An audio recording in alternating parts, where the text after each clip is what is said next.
दोस्तों, इतिहास गवाह है। भारत ने कभी विस्तारवाद की नीति नहीं अपनाई, कभी किसी की जमीन पर कब्जा करने की मंशा नहीं रखी।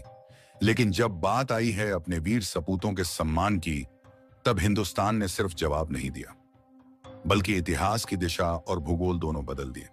और आज अरब सागर से लेकर होर्मुज जलअड़म मध्य तक जो हलचल है, वो सिर्फ सैन्य गतिविधि नहीं है, वो एक संदेश है। एक ऐसा संदेश जिसे दुनिया सुन रही है, समझ रही है और शायद उससे डर भी रही है। होर्मुज की लहरें इन दिनों असामान्य रूप से बेचैन हैं, क्योंकि वहां सिर्फ पानी नहीं बह रहा, वहां भारत के प्रतिशोध की ज्वाला लहरों के साथ उठ रही है। एक तरफ दुनिया का सबसे संवेदनशील और रणनीतिक समुद्री मार्ग स्ट्रेट ऑफ होर्मुज, जहां से दुनिया का लगभग 20% तेल गुजरता है, और दूसरी तरफ उस समुद्र के सीने पर तैरता हुआ भारत का गर्व आईएनएस विक्रांत, जिसने अपने चारों ओर ऐसा चक्रव्यूह रच दिया है जिसे भेद पाना किसी भी दुश्मन के लिए नामुमकिन जैसा है। लेकिन इस पूरी कहानी के केंद्र में सिर्फ रणनीति या शक्ति प्रदर्शन नहीं है, इसके पीछे एक मां की पीड़ा है, एक परिवार का आंसू है और एक शहीद कैप्टन का अधूरा सम्मान है। जरा सोचिए, एक जांबाज भारतीय नौसेना का कैप्टन जिसने अपनी आखिरी सांस तक तिरंगे की शान के लिए समंदर की लहरों से लड़ाई लड़ी, आज उसका पार्थिव शरीर अपने देश से दूर एक अनजान जमीन पर पड़ा है, सरहद पार, एक ऐसे देश में जिसे भारत अपना मित्र मानता है। सवाल उठता है, क्यों? आखिर क्यों यूएई जैसा देश, जो भारत का रणनीतिक साझेदार है, एक शहीद भारतीय सैनिक का शरीर लौटाने में हिचकिचा रहा है? क्या यह सिर्फ कूटनीतिक देरी है या इसके पीछे कोई गहरी साजिश छुपी है? क्या किसी अंतर्राष्ट्रीय दबाव के चलते ऐसा हो रहा है, या फिर इस पूरे घटनाक्रम के पीछे कुछ ऐसा है जिसे दुनिया से छुपाया जा रहा है? और इसी बीच आईएनएस विक्रांत का होर्मुज के मुहाने पर पहुंचना, अपनी पूरी मारक क्षमता के साथ तैनात होना, क्या यह महज संयोग है या फिर एक सोची समझी रणनीति का हिस्सा? कल रात जो हुआ, उसने इस कहानी को और भी रहस्यमयी बना दिया। होर्मुज के आसमान में अचानक हलचल बढ़ती है, रडार एक्टिव हो जाते हैं और कुछ ही मिनटों में एक अत्याधुनिक F-15 लड़ाकू विमान समंदर में समा जाता है। ईरान दावा करता है कि उसने इस विमान को मार गिराया।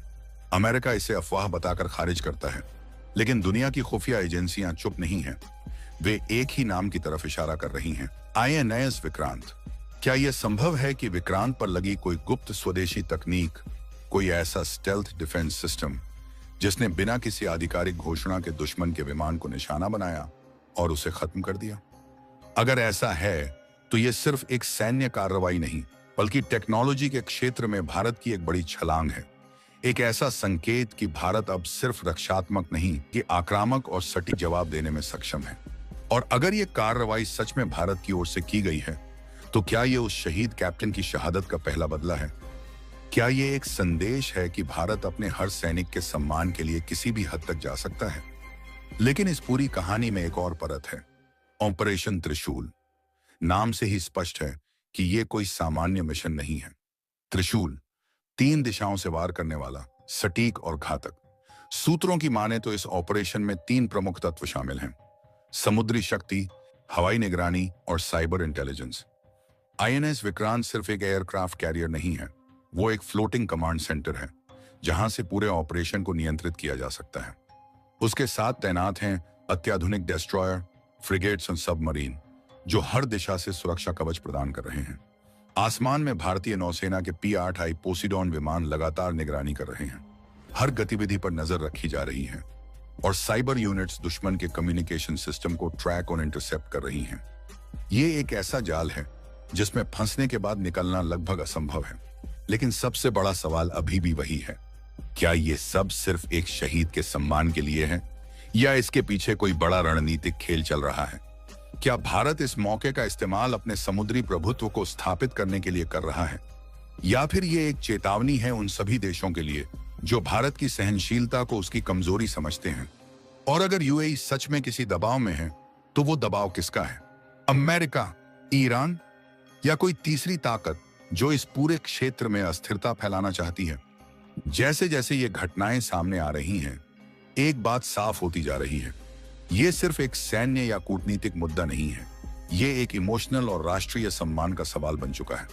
भारत के लिए अपने सैनिकों का सम्मान सर्वोपरि है। और अगर उसके लिए समुद्र में शक्ति प्रदर्शन करना पड़े तो वो उससे पीछे नहीं हटेगा। आईएनएस विक्रांत का होर्मुज में होना, F-15 की घटना और ऑपरेशन त्रिशूल की खबरें, ये सभी एक बड़े चित्र के हिस्से हैं, एक ऐसी कहानी के जो अभी पूरी तरह सामने नहीं आई है।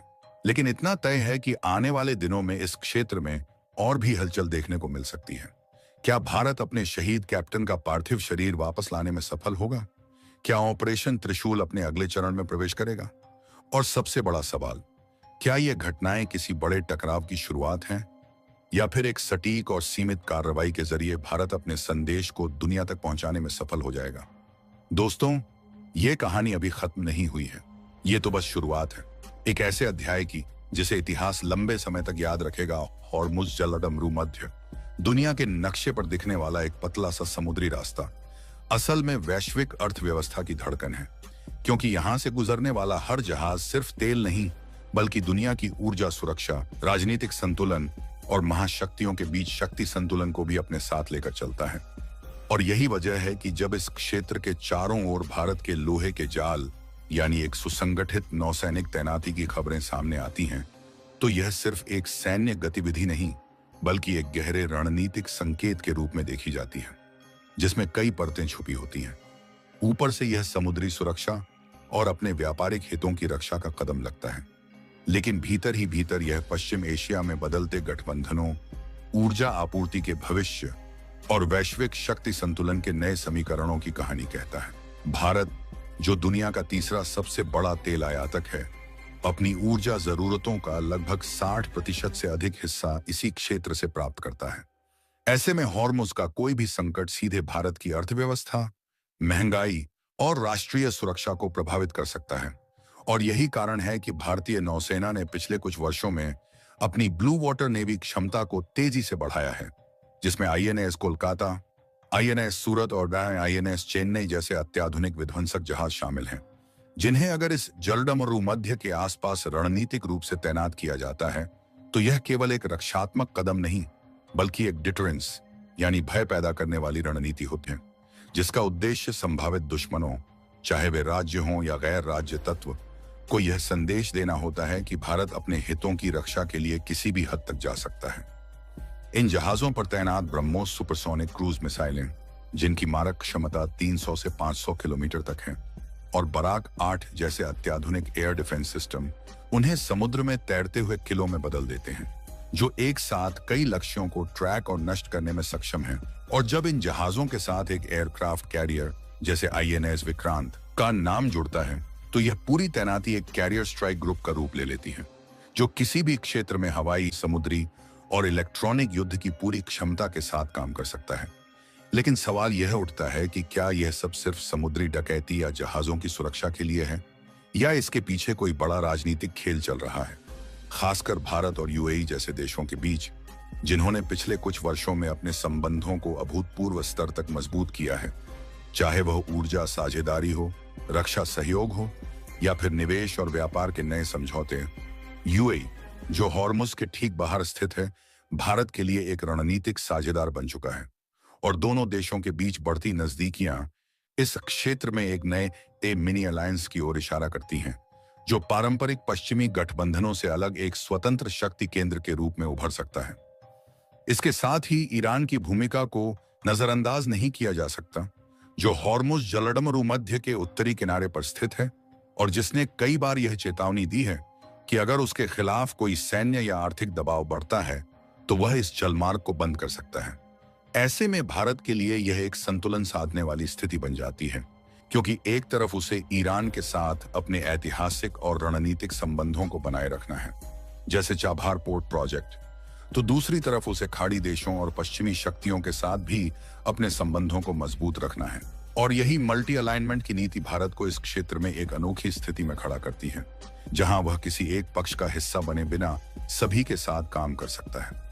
लेकिन इस पूरे परिदृश्य में जो सबसे रहस्यमय और विवादास्पद पहलू सामने आता है, वह है कैप्टन के पार्थिव शरीर को रोके जाने जैसी घटनाएं, जो पहली नजर में एक मानवीय या प्रशासनिक मुद्दा लग सकती हैं, लेकिन जब इसे इस व्यापक भू राजनीतिक संदर्भ में देखा जाता है तो यह संकेत देता है कि समुद्र में होने वाली हर घटना के पीछे सिर्फ तकनीकी या कानूनी कारण नहीं होते, बल्कि कई बार यह देशों के बीच चल रहे गुप्त संवाद, दबाव की राजनीति और सिग्नलिंग का हिस्सा भी हो सकता है, जहां एक छोटी सी घटना को बड़ा संदेश देने के लिए इस्तेमाल किया जाता है। और यही कारण है कि हॉर्मुज के आसपास भारत की बढ़ती सक्रियता को सिर्फ एक सैन्य कदम के रूप में देखना अधूरा होगा, क्योंकि यह दरअसल एक व्यापक रणनीति का हिस्सा है जिसमें ऊर्जा सुरक्षा, समुद्री व्यापार, क्षेत्रीय स्थिरता और वैश्विक शक्ति संतुलन ऑल एक साथ जुड़े हुए हैं।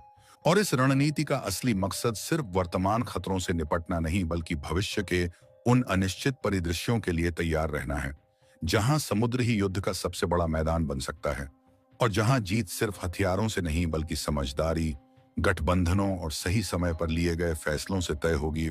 विक्रांत यहां अपनी पूरी मारक क्षमता के साथ मौजूद हैं।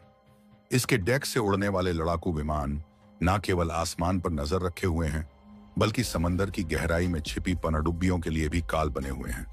लेकिन सबसे महत्वपूर्ण है इसकी पोजीशनिंग। विक्रांत को ठीक उस जगह तैनात किया गया है जहां से वह पूरे खाड़ी क्षेत्र की हलचल को कंट्रोल कर सके। लेकिन असली मास्टर स्ट्रोक तो हॉर्मुज के बाहर खेला गया है। आईएएस त्रिकंत को जानबूझकर हॉर्मुज के एग्जिट पॉइंट यानी बाहर निकलने वाले रास्ते पर तैनात किया गया है। क्यों? ताकि जब भारतीय व्यापारिक जहाज और मर्चेंट नेवी के क्रू इस तनावपूर्ण क्षेत्र से बाहर निकलें तो उन्हें सुरक्षित रास्ता मिल सके। त्रिकंत यहां एक गार्डियन एंजल की तरह खड़ा है जो किसी भी संभावित खतरे को भारत की सरहद के पास आने से पहले ही रोकने के लिए तैयार है। यह तैनाती केवल एक रूटीन एक्सरसाइज नहीं है। हॉर्मुज जलडम मरुमध्य दुनिया की ऊर्जा आपूर्ति की वह पतली लेकिन निर्णायक नस आज केवल तेल टैंकरों की आवाजाही का रास्ता नहीं रह गया है, बल्कि यह वैश्विक शक्ति संतुलन, तकनीकी श्रेष्ठता और रणनीतिक इच्छा शक्ति का सबसे बड़ा परीक्षण स्थल बन चुका है। ऐसे संवेदनशील और विस्फोटक माहौल में भारत की नौसैनिक तैनाती केवल एक सैन्य कदम नहीं, बल्कि एक स्पष्ट और कठोर संदेश है कि हिंद महासागर से लेकर अरब सागर तक भारत अब केवल एक क्षेत्रीय शक्ति नहीं, बल्कि एक जिम्मेदार समुद्री संरक्षक के रूप में उभर चुका है, जो अपने नागरिकों, अपने व्यापारिक हितों और अपनी सामरिक प्रतिष्ठा की रक्षा के लिए किसी भी हद तक जा सकता है। इसी बीच अचानक एक F-15 लड़ाकू विमान के गिरने की घटना ने इस पूरे घटनाक्रम को और भी रहस्यमय और सस्पेंस से भर दिया है। क्या यह महज तकनीकी खराबी थी, या फिर यह उन अदृश्य निगाहों का परिणाम था जो भारतीय नौसेना के अत्याधुनिक युद्धपोतों और उनके सेंसर नेटवर्क के माध्यम से हर गतिविधि पर नजर रखे हुए हैं? यह सवाल केवल रक्षा विशेषज्ञों के बीच ही नहीं, बल्कि वैश्विक रणनीतिक हलकों में भी गूंज रहा है। भारतीय नौसेना की इस तैनाती की सबसे खास बात यह है कि यह केवल जहाजों की संख्या या उनकी फायर पावर पर आधारित नहीं है, बल्कि यह एक पूर्ण तकनीकी इकोसिस्टम है जिसमें sensor, radar, missile system, data fusion और नेटवर्क सेंट्रिक वॉरफेयर का अद्भुत समन्वय देखने को मिलता है। आईएनएस कोलकाता और आईएनएस चेन्नई जैसे कोलकाता क्लास के विध्वंसक युद्धपोत इस मिशन की रीढ़ हैं। इन जहाजों पर लगा MF star multi function surveillance and threat alert radar केवल एक रडार नहीं, बल्कि एक डिजिटल आंख है जो 250 से अधिक हवाई लक्ष्यों को एक साथ ट्रैक करने की क्षमता रखता है। इसका मतलब यह है कि अगर दुश्मन एक साथ दर्जनों एंटी शिप मिसाइलें या ड्रोन स्वार्म लॉन्च करता है, तब भी यह सिस्टम उन्हें पहचान कर प्राथमिकता के आधार पर जवाबी कार्रवाई सुनिश्चित कर सकता है। यह तकनीक केवल रक्षा नहीं, बल्कि एक सक्रिय आक्रामक रक्षा, एक्टिव डिफेंस की अवधारणा को जन्म देती है, जहां खतरे को उसके स्रोत के करीब ही निष्क्रिय कर दिया जाता है। और जब बात आती है बराकाट मिसाइल सिस्टम की, तो यह भारत इजराइल की साझेदारी का वह उदाहरण है जिसने नौसैनिक युद्ध के समीकरण ही बदल दिए हैं। बराक 8 की सबसे बड़ी विशेषता यह है कि यह सी स्किमिंग मिसाइलों को भी इंटरसेप्ट कर सकती है, यानी वे मिसाइलें जो समुद्र की सतह के बेहद करीब उड़ती हैं ताकि पारंपरिक रडार उन्हें पकड़ न सकें। हॉर्मुज जैसे संकरे और भौगोलिक रूप से जटिल इलाके में जहां तटीय बैटरियों से अचानक मिसाइल हमला करना अपेक्षाकृत आसान होता है, वहां यह क्षमता भारत के लिए एक अभेद्य कवच का काम करती है। लेकिन इस पूरे मिशन में जो सबसे दिलचस्प और निर्णायक तत्व है, वह है आईएनएस सूरत, भारत का नवीनतम और सबसे उन्नत स्टील्थ गाइडेड मिसाइल डिस्ट्रॉयर। इसकी डिजाइन को इस तरह तैयार किया गया है कि यह दुश्मन के रडार पर एक छोटे से मछली पकड़ने वाले जहाज की तरह दिखाई देता है, जबकि वास्तव में यह अत्याधुनिक मिसाइलों और सेंसरों से लैस एक घातक प्लेटफॉर्म है।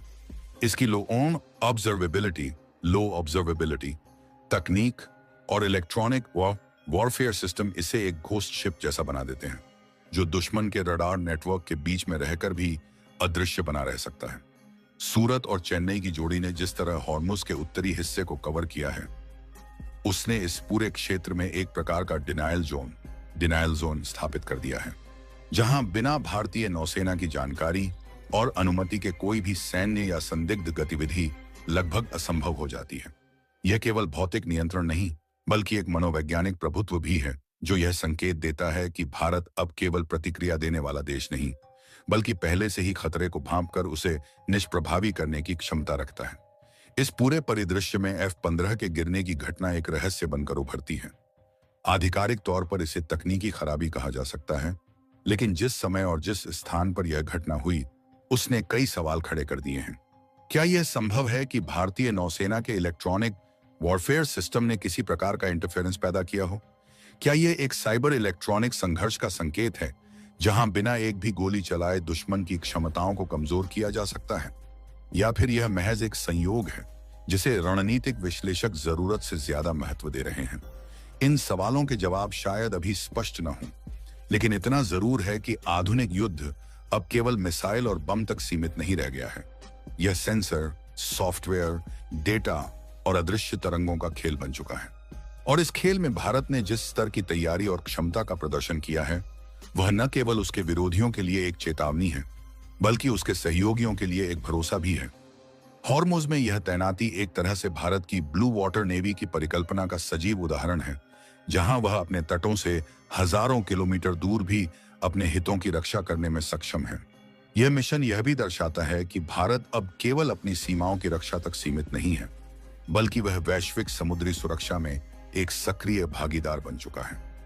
और जब दुनिया की नजरें इस संकरे जलडम मरुमध्य पर टिकी हैं, तब भारतीय युद्धपोतों की यह खामोश लेकिन प्रभावशाली मौजूदगी एक ऐसी कहानी कह रही है, जिसमें तकनीक, रणनीति और संकल्प तीनों का अद्भुत संगम है।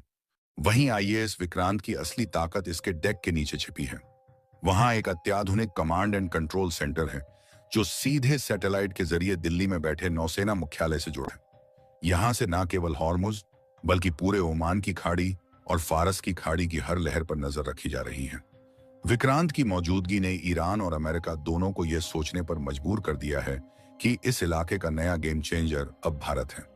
इतना ही नहीं, सतह के ऊपर तो यह युद्धपोत तैनात है ही, लेकिन सतह के नीचे भी भारतीय नौसेना की पनडुब्बियां गश्त कर रही हैं। यह एक बहुस्तरीय सुरक्षा है, जिसे भेदना किसी भी देश के लिए नामुमकिन है। भारत का यह कड़ा संदेश साफ है, हम शांति के पक्षधर हैं, लेकिन अपने आत्मसम्मान की रक्षा के लिए हम पूरी ताकत झोंकने से पीछे नहीं हटेंगे। दोस्तों, एक पल के लिए अपनी आंखें बंद करके सोचिए। एक जांबाज कप्तान, जिसने अपनी पूरी जवानी समंदर की लहरों पर तिरंगे की हिफाजत में गुजार दी, आज उसकी रूह भी बेचैन होगी। बदला तो हमारा विक्रांत ले रहा है, लेकिन उस वीर की सबसे बड़ी जीत तब होगी जब उसकी मिट्टी अपनी मातृभूमि को छुएगी। क्या उस जांबाज के बलिदान के बदले हम एक लाइक का बटन दबाकर अपनी एकजुटता नहीं दिखा सकते? आपका एक लाइक इस वीडियो को उन गलियारों तक पहुंचाएगा जहां फैसले लिए जाते हैं। यह लाइक सिर्फ एक बटन नहीं, उस शहीद के सम्मान में आपका एक छोटा सा सलाम है। आज हमारा पूरा परिवार, हमारे 140 करोड़ भाई बहन इस मिशन में साथ खड़े हैं। अगर आप भी चाहते हैं कि भारत का मस्तक कभी झुकने ना पाए और हर फौजी के सम्मान की आवाज बुलंद होती रहे, तो इस चैनल को अभी सब्सक्राइब करें, क्योंकि यह सिर्फ एक चैनल नहीं, देशभक्तों की वो फौज है जो सच के लिए लड़ती है। कमेंट में जय हिंद लिखकर अपनी हाजिरी जरूर लगाइए, ताकि दुनिया को पता चले कि हम अपने शहीदों को कभी भूलते नहीं हैं।